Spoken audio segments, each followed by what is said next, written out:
Welcome to lecture 29 on essentials of topology. We will continue the study of continuous functions in this lecture.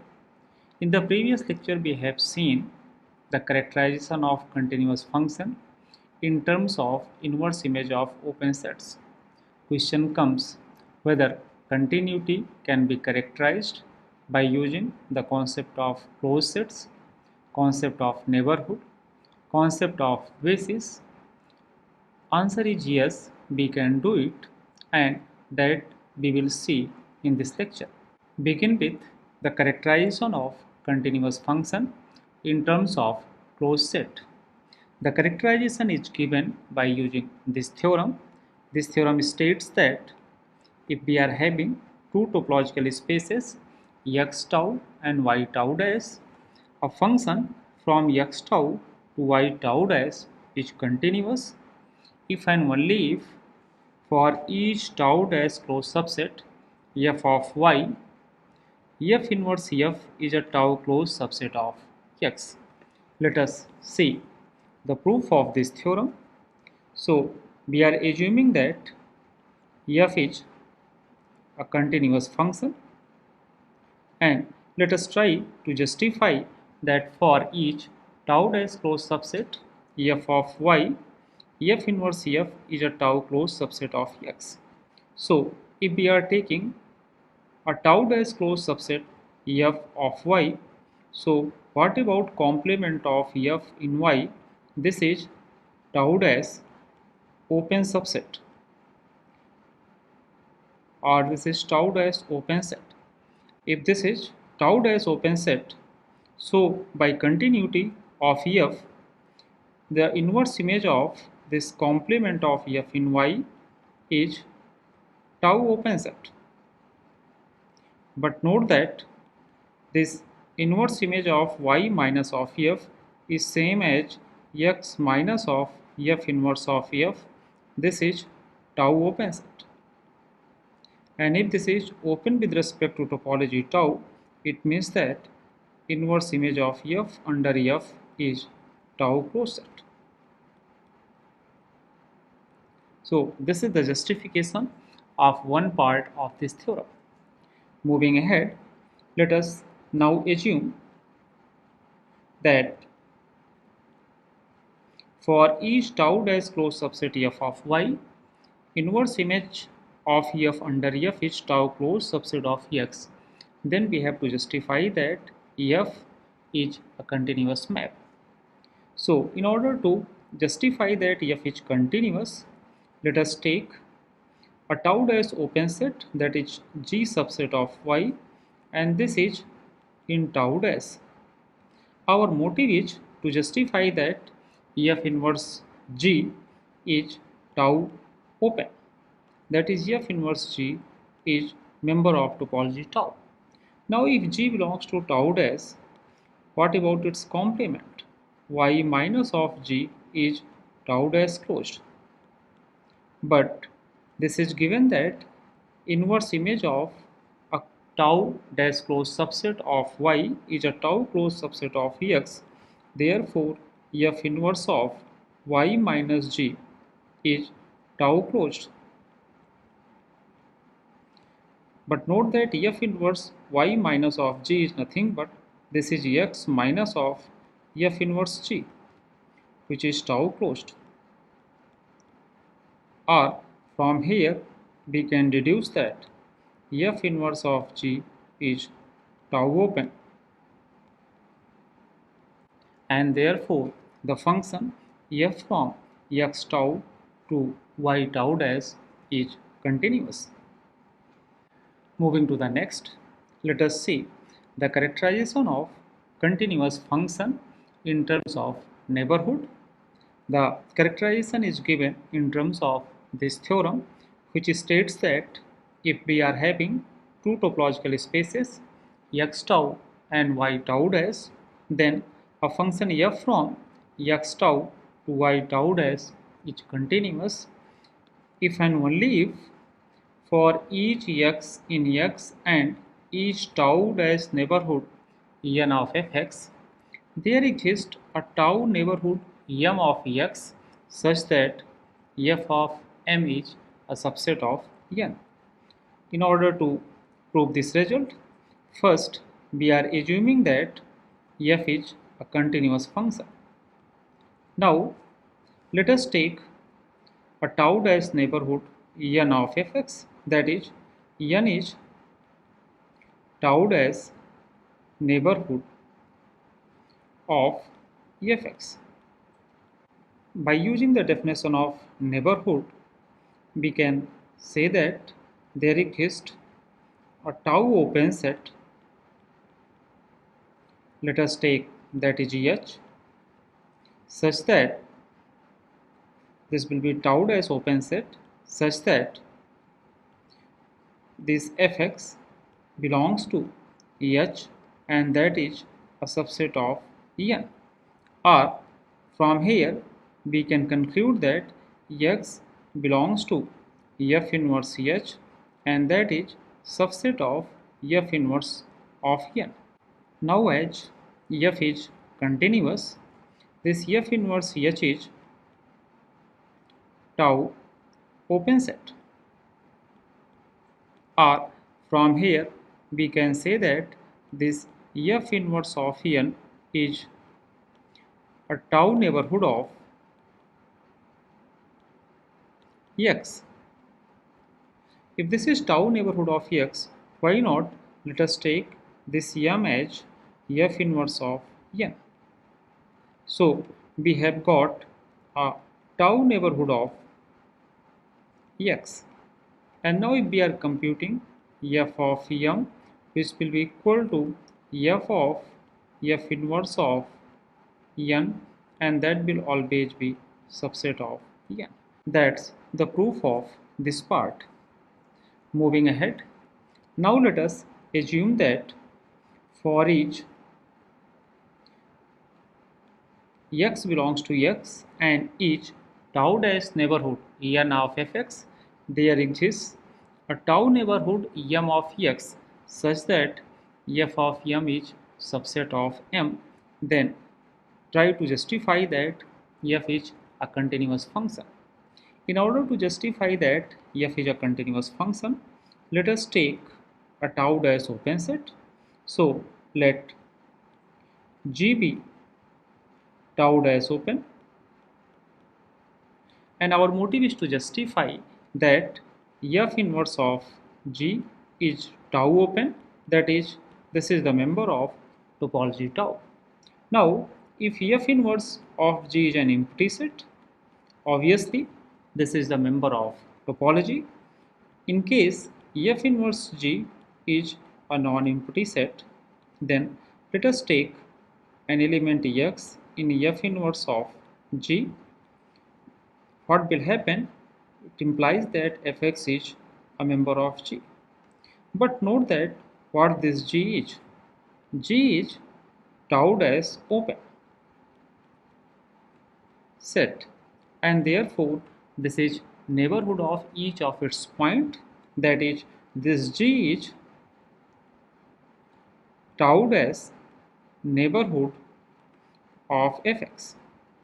And now if this is tau dash neighborhood of fx, by our assumption there exists a tau neighborhood m of x such that f of m is subset of this G. So there exists a tau neighborhood m of x such that this f of m is a subset of G. But note that m is a tau neighborhood of x, therefore there exists a tau open set. Let us take that is G dash such that x belongs to G dash and that is subset of m.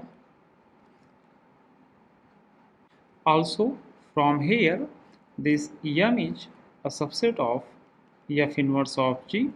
Now combining this as well as this one, what we conclude that x belongs to G dash is subset of f inverse of G, where G dash is a tau open set. It means that this F inverse G is a tau neighborhood of X. Note that X is an arbitrary element of F inverse G. Therefore, we can conclude from here that F inverse of G is neighborhood of each of its points, and this is neighborhood with respect to topology. And if this is neighborhood of each of its points, we can conclude that this F inverse of G is in tau, or F inverse G is tau open, and it shows that inverse image of every tau dash open set is tau open. Therefore, the function f from x tau to y tau dash is continuous. Moving ahead, let us see another characterization of continuous function, and this characterization is given in terms of basis. The statement of this theorem is, if we are having two topological spaces x tau and y tau dash, and let us take b dash be a basis for topology tau dash, then the function f from x tau to y tau dash is continuous if and only if for each b belongs to b dash, which is basis for topology tau dash, f inverse b is a tau open subset of x. In order to justify this theorem, if we are assuming the first one, that is f is continuous, then what will happen? Inverse image of every tau dash open set is tau open. Now, if we are taking any b in b dash, then what will happen? This b will also be member of this topology tau dash, or we can say that this b is tau dash open. Therefore, by continuity of f, f inverse b is tau open. That's the proof of this one. Now, let us prove the converse part of the result. For that, we are assuming it, that is, for each b belongs to b dash, f inverse b is a tau open subset of x, and try to justify that this function is continuous. Now, if we are taking any g belongs to tau dash, that is, g is tau dash open, then by the definition of basis, this g can be expressed as union of some bi. Let us take I belongs to I, that is, this set is indexed by some set where bi belongs to this p. Now, if we are computing inverse image of g under f, this will be f inverse of union of bi, I belongs to I, or this is equal to union of f inverse of bi, I belongs to I.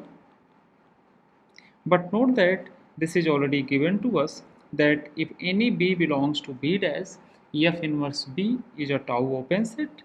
It means that this is arbitrary union of tau dash or tau open sets, and therefore this f inverse g is tau open.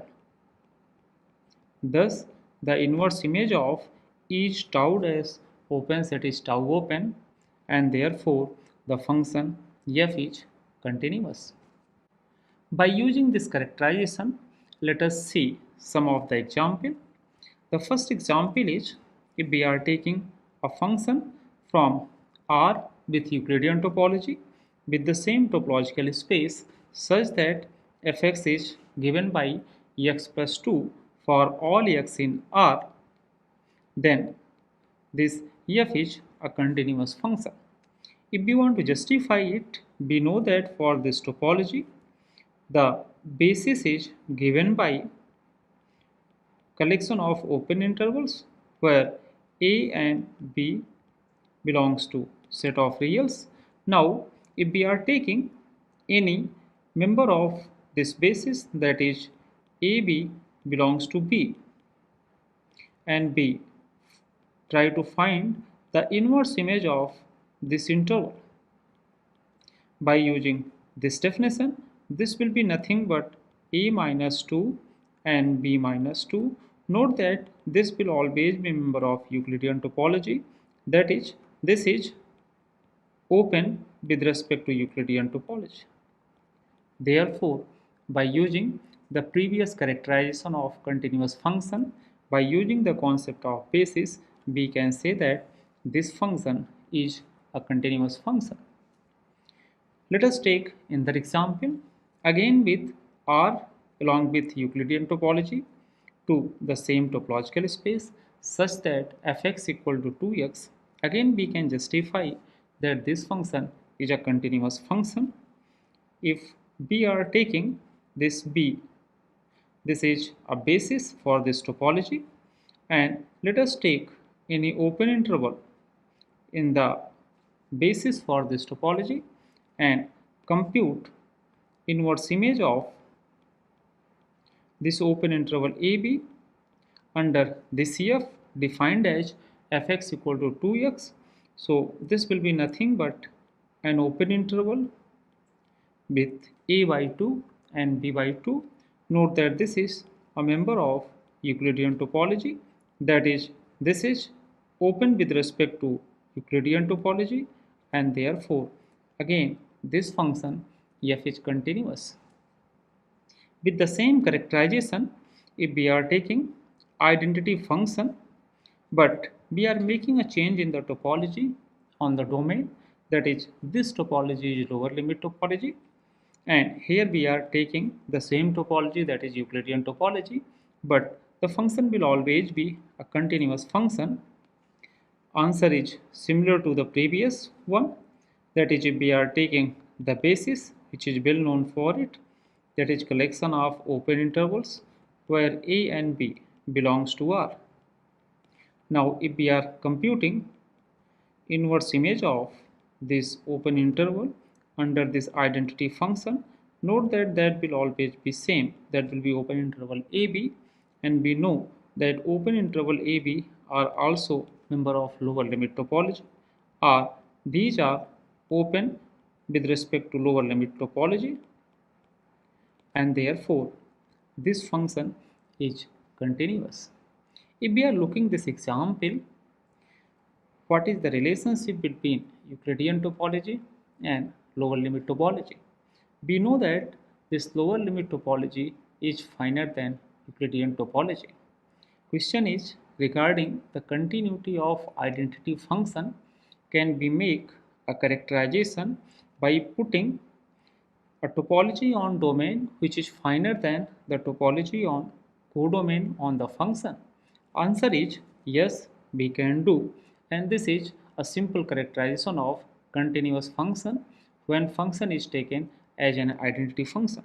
That is, if x tau is a topological space, and now if we are taking an identity function from x to x, where the topology on domain is tau and topology on the codomain is tau dash, this function is continuous if and only if the topology tau, that is the topology on domain, is finer than the topology on codomain. The justification is simple. In order to justify it, let us first assume that this identity function is continuous.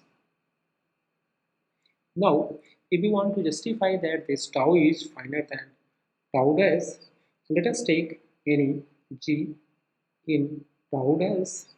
By continuity of f, what we can conclude?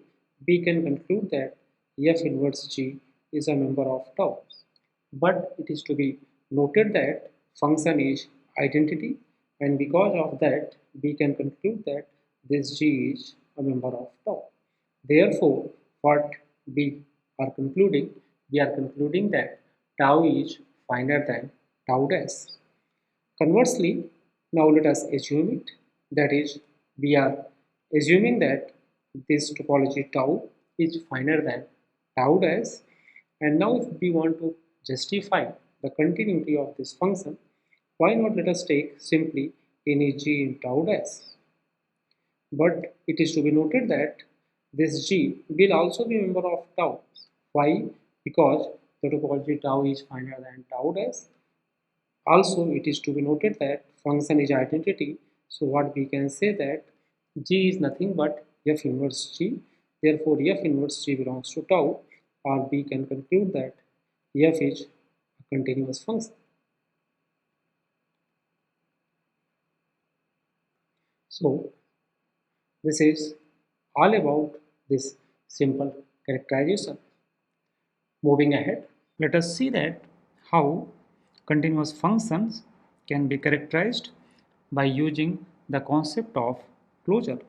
The statement of the theorem is given as that if we are having two topological spaces x tau and y tau dash, then a function f from x tau to y tau dash is continuous if and only if f of a closure is subset of f a closure for all a subset of x.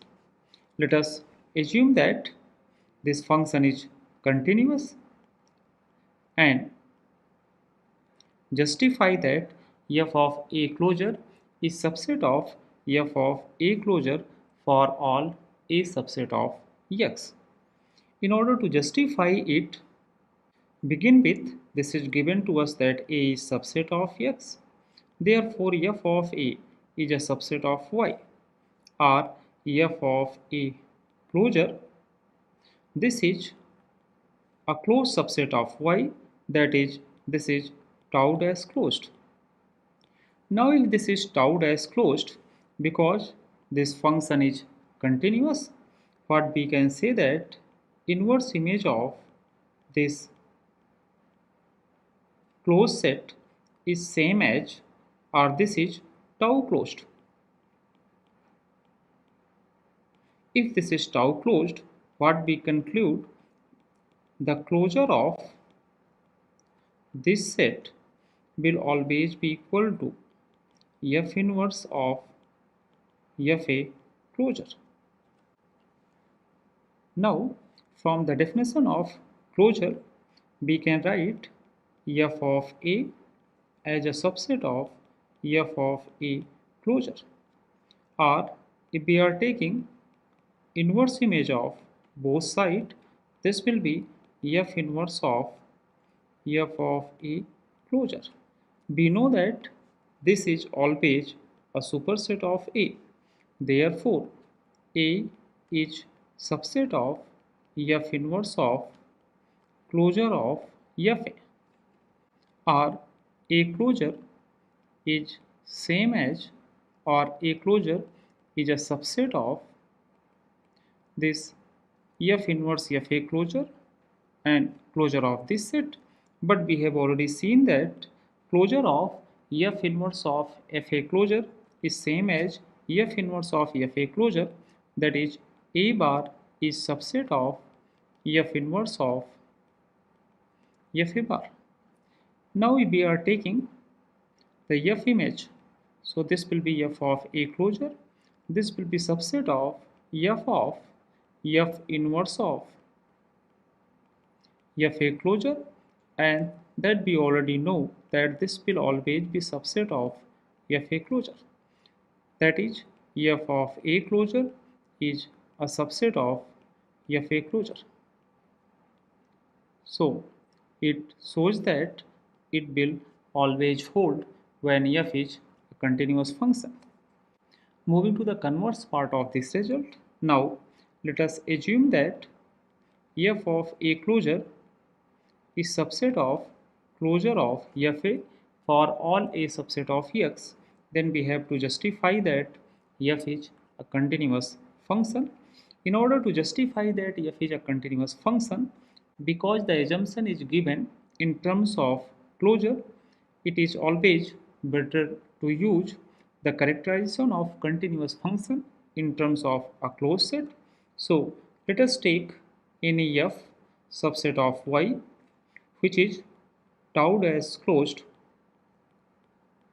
And to show the continuity, what we have to justify that this F inverse of F is tau closed. Now if we want to justify that this is tau closed, it is equivalent to show that closure of F inverse F is equals to F inverse of F, or it is equivalent to show two things. One is F inverse of F is subset of closure of F inverse F, and the second thing is try to justify that closure of F inverse F is subset of F inverse of F.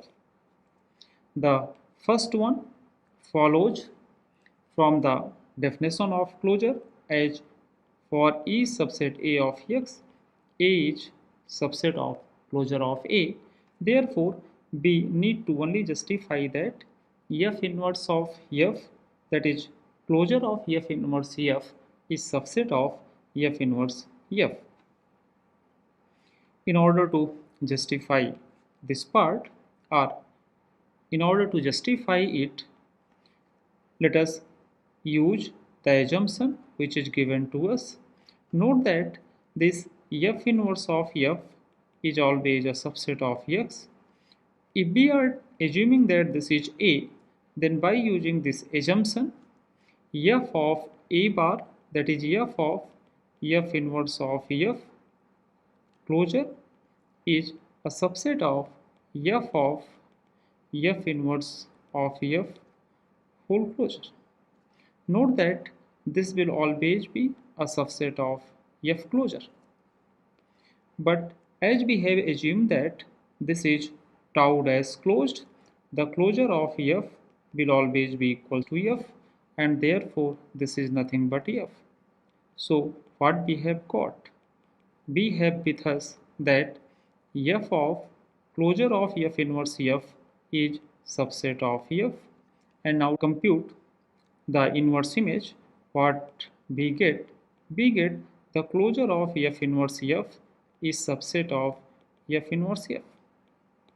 That's the proof of our requirement, and therefore F is a continuous function.